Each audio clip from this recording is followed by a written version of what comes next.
नमस्ते, आप सभी का स्वागत है मेरे चैनल द दुर्गा टैरो में। और जिन लोगों को अगर मुझसे पर्सनल टैरो रीडिंग लेनी है और हवन सर्विसेज लेनी है तो आप डिस्क्रिप्शन बॉक्स में व्हाट्सएप नंबर दिया गया है, आप उस पर कांटेक्ट कर सकते हैं। और जिनको हवन सर्विसेज लेनी है तो आप मुझे कांटेक्ट कर सकते हैं, क्योंकि अभी रिसेंटली मैंने जो अपनी हवन की जो प्राइजेस थी, जो कीमत थी वो कम करी है, क्योंकि कुछ महिलाएं बोल रही थी कि उनको मतलब ये महंगा लग रहा था और उनके बजट में नहीं पड़ रहा था, है ना। तो आपकी ही परिस्थिति को ध्यान में रखते हुए मैंने अपने ऑफ़र्स कुछ चेंज किए हैं। तो जो भी हवन ऑफ़र आपके बजट में पड़े आप वो मुझसे हवन करवा सकते हैं, है ना। और जो कृष्ण जन्माष्टमी हवन है वो 2 तरीके के हवन है, 2 हवन है। एक 2100 रुपये वाला हवन है और दूसरा जो है वो है 1100 रुपये वाला हवन। तो इन दोनों में से जो भी आपको लगे कि आप जिसकी पेमेंट कर सकते हैं आप उसकी बुकिंग करा सकते हो। 19 अगस्त को जन्माष्टमी है और बहुत से बुकिंग हो चुकी हैं, बहुत से लोगों ने अपने नाम की और मनोकामना की बुकिंग कराई है ना। तो आप भी अपना नाम रजिस्टर करवा दें व्हाट्सएप नंबर पर और अपनी इच्छा बता दें, तो कृष्ण जन्माष्टमी पर आपके लिए हवन करवाया जा सकता है ना। और कुछ लोग ये हैं वो सोच रहे थे कि भाई ऐसा क्या आपके हवन में खास है या अद्भुत हवन है। तो जी क्या है, जो आपको मेरे जो हवन है वो भाई सिद्ध हवन रहते हैं, है ना। कोई ऐसा मामूली सा नहीं हवन है। तो जो अगर आपकी जिन हवन जो महंगे हवन है उसमें क्या है भाई, बड़ी बड़ी आहुति दी जाएगी, सिद्ध हवन होते हैं। और जो थोड़े आप छोटे ऑफर वाले हवन लेंगे सस्ते वाले, वो थोड़ी छोटे हवन हो जाएंगे ना, कम आहुति वाले, और उसमें आपकी मनोकामना से होगा। और ये बात और मैं बताऊं, मैंने एक वीडियो डाली थी कि हवन करने के क्या फ़ायदे हैं। तो हवन करने से होता ये है कि हवन से कर्म आपके रिलीज होते हैं। ये बात गीता में भी लिखी है। गीता में श्री कृष्ण बोल कर गए हैं, जो बड़े बड़े ऋषि मुनि लोग होते थे, ज्ञानी और पंडित ब्राह्मण होते थे, वो अपने कर्म ऐसे ही रिलीज करते थे, हवन करके करते थे, यज्ञ करके और ज्ञान से, और अपने उस कर्म से, ज्ञान से और योग से, इन सब चीज़ों से, भक्ति योग से वो अपने कर्म रिलीज करते थे। इसलिए मैं सबसे ज़्यादा अपने जो सर्विसेज में हवन देती हूँ, ताकि इससे ये हो कि जो लोग भी अपने नाम का हवन करा रहे हैं, क्योंकि भाई आप अपने नाम का हवन कराओगे, पेमेंट दोगे, तो वो हवन फिर आपका हो गया, तो आपको भी हेल्प होगी थोड़ा अपने कर्मा रिलीज़ करने में। ठीक है, तो ये मेरी हवन सर्विसेज हैं और ये कुछ मैंने थोड़ा सा आप लोगों को बताया था कि शायद बहुत से लोग ऐसे हैं ना, उनको पता नहीं है हवन का, हवन के पीछे का रीज़न, हवन के पीछे के फ़ायदे। तो इस वजह से लोग सुनते हैं तो वो बोलते हैं, अरे भाई इतना महंगा हवन करा रहे हो, इसका क्या फ़ायदा, हवन कराने का क्या फ़ायदा, हम तो टैरो रीडिंग ले लेंगे, है ना। तो इसलिए मुझे लगा कि ये लोगों को बता देना चाहिए, क्योंकि कुछ लोग कह रहे थे कि हवन कराने के क्या फ़ायदे हैं ना। तो इसलिए मैंने ये शॉर्ट में थोड़ा आपको डिटेल में बताया है, शॉर्ट में ही। तो अगर आप इंटरेस्टेड हैं हवन कराने के लिए तो आप बेशक मुझसे कांटेक्ट कर सकते हैं अपने बजट के हिसाब से, है ना।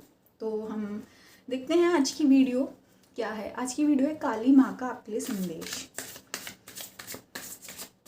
काली माँ का आपके लिए संदेश, काली माँ का मेरे यूट्यूब व्यूअर्स के लिए संदेश, काली माँ का मेरे यूट्यूब व्यूअर्स के लिए संदेश, काली माँ का यूट्यूब व्यूअर्स के लिए संदेश, काली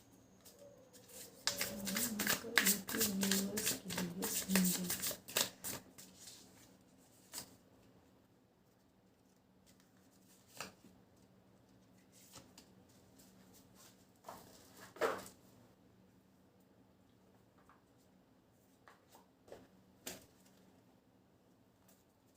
काली माँ का मेरे यूट्यूब व्यूअर्स के लिए संदेश।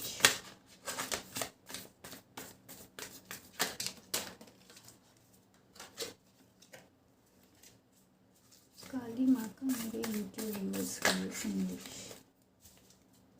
काली माँ का मेरे यूट्यूब व्यूअर्स के लिए संदेश।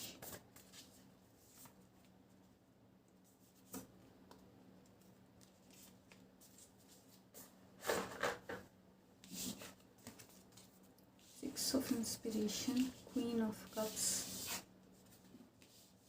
Page of Voices, High Priestess,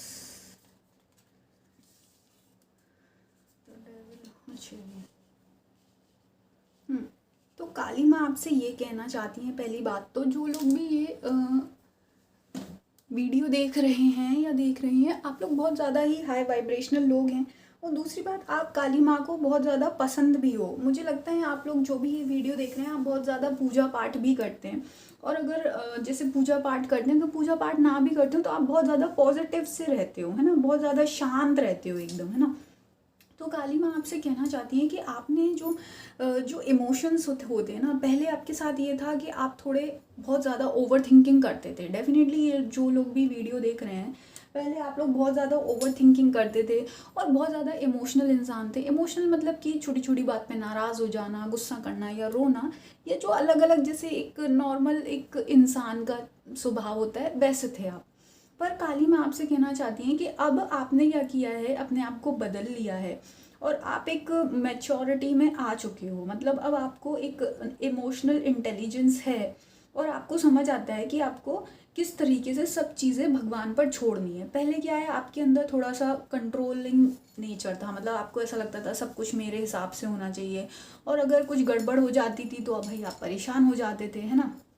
पर अब क्या है, अब आपका जो फेथ है काली माँ पर, वो और बढ़ गया है और ये काली माँ देख रही हैं और वो इस बात को अप्रिशिएट भी कर रही हैं कि आपने काली माँ पर इतना विश्वास किया और उन पर अपनी परेशानियाँ, अपनी चिंता छोड़ दी है ना। और वो ये बोल रही हैं कि आप चीज़ों को बहुत ध्यान से देखते समझते हो और ऑब्जर्व करते हो, है ना। और उस ऑब्जर्व करने के बाद उसको बहुत अच्छे से आप एनालाइज भी करते हो कि भाई इसके पीछे कोई डीपर मीनिंग होगा, कोई मतलब होगा, है ना, कोई छुपी हुई बात होगी, है ना। तो काली माँ कह रही है कि आप अब इस जो आपकी जर्नी रही है, जो आप पीछे से इतना कुछ सीख के आए हो, आज आप इतने मैच्योरिटी में आ गए हो कि अब क्या है, आप थोड़ा भगवान से कनेक्टेड रहते हो, है ना। और अब आप भगवान से कनेक्टेड रहते हो और आप जो छुपी हुई चीज़ें हैं या किसी भी सिचुएशन परिस्थिति के पीछे की मतलब एक गहराई में जाकर आप उस चीज़ को देख पाते हो, समझ पाते हो, जो शायद आपके और पास के लोग ना कर पाते हो, है ना। तो ये किस वजह से हो रहा है, ये काली माँ की ही कृपा है और आपके कर्मों का फल है। जिस तरीके से आपने मेहनत करी है, चीज़ों को समझा, खुद को बदला, ये उसी का फल है ना।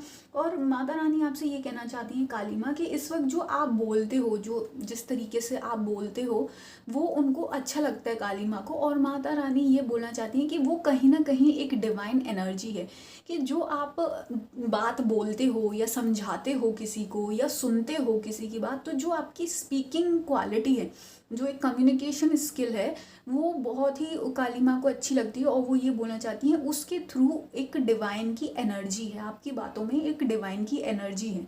तो काली माँ आपसे ये कहना चाहती हैं कि अपनी जो आपकी कम्युनिकेशन स्किल है, उसको ऐसे ही सॉफ्ट पोलाइट बनाकर रखिए और एक लविंग एनर्जी में बना के रखो, है ना, एम्पैथी वाली, कि खुद को समझना, सामने वाले को समझना, है ना। और काली माँ आपसे कह रही हैं कि इन सब चीज़ों में अब आपको अहंकार नहीं आने देना है अपनी बातों में, है ना। और काली माँ ये कह रही है कि आपके अंदर पहले जो भी बुराइयाँ थी, हर इंसान के अंदर बुराइयाँ होती हैं ना, अच्छी क्वालिटीज़ होती है, बैड क्वालिटीज़ होती हैं, या जैसे जो तरीके के अटैचमेंट होते हैं कि भाई हम चीज़ों को कंट्रोल करें, सब हमारी तरह से हो जाए, और या अगर मतलब अटैचमेंट होता है ना किसी हर चीज़ से, अरे ये तो मेरा है, मेरा हक है, मुझे नहीं मिला तो ये गलत हो गया, ये वो। तो ये जो माया वाला आपकी एनर्जी थी ना, कहते हैं जो लोग माया में फंसे रहते हैं, डिज़ायर में फंसे रहते हैं, मोह माया में अटक जाते हैं, तो काली माँ कहना चाहती हैं कि आपने ये जो मोह माया वाली, जो हर इंसान के अंदर एक क्वालिटी होती है ना, उसको भी आपने बखूबी कंट्रोल कर लिया है। अब क्या है, आप इन सब चीज़ों में भटकते नहीं हो, बिल्कुल सीधे रास्ते पे दौड़े चले जा रहे हो, इन वाइट और ब्लैक हॉर्स की तरह। आपने अपने अंदर की लाइट और जो डार्कनेस थी, जो आपके अंदर की एक एंजल था और डेविल था, उन दोनों को समझ के आपने दोनों को अलाइन कर लिया। किस लिए? भगवान के नाम के लिए ना, भगवान के रास्ते पर चलने के लिए। तो ये वाली जो भी आपकी क्वालिटीज़ हैं, ये माता रानी को बहुत अच्छी लग रही हैं, काली माँ को। और वो ये कहना चाहती हैं कि ये क्वालिटी पर आप पहुँच तो गए हैं, पर ये वाली जो आपके गुण हैं, ये आप सदैव बना कर रखिए। सदैव सारी जीवन आप ऐसे अच्छे इंसान बने रहें जो लोगों की मदद करे, अपनी मदद करे और अपने आप को भी समझे, है ना। ऐसा नहीं अपने आप को अकेले अलग छोड़ दिया, अपना ध्यान ना रखा, सेल्फ लव भी करे जो इंसान, है ना। तो ये सारी क्वालिटीज़ माता रानी के लिए आप बना के रखो, तो माता रानी की कृपा हमेशा आप पर बनी रहेगी, है ना। तो ये कुछ आपके ही बारे में माता रानी ने बहुत कुछ बोला इस टैरो रीडिंग में। तो डेफिनेटली मुझे लगता है जो लोग भी ये वीडियो देख रहे हैं, आप लोग ने वाकई में बहुत संघर्ष किया होगा, बहुत कुछ देखा है, सीखा है, समझा है ना। और अपने आप को इन सब चीज़ों से निकाल के अगर आप इस एनर्जी में पहुँचे हो, तो इस एनर्जी में पहुँचना कोई मामूली बात नहीं होती है ना। मेहनत लगती है ना, संयम लगता है, समय लगता है। तो जिन लोगों ने भी इतना काम किया है, आपको बहुत बहुत ज़्यादा शुभकामनाएं, कॉन्ग्रेचुलेशंस और पॉजिटिव एनर्जी, और काली माँ की कृपा हमेशा आप पर बनी रहे और आप हमेशा यूं ही अच्छे इंसान बने रहें कि बाहर चाहे कितना भी गलत हो जाए, बुरा हो जाए, पर आपके अंदर की अच्छाई आपने आज तक बना कर रखी। ये बहुत ही अच्छी बात है ना। तो आपको फिर से बहुत बहुत शुभकामनाएं। और अगर आप मुझसे टैरो रीडिंग लेना चाहते हैं, हवन करवाना चाहते हैं, तो आपका बहुत बहुत वेलकम। आप मुझे कांटेक्ट कर सकते हैं। धन्यवाद।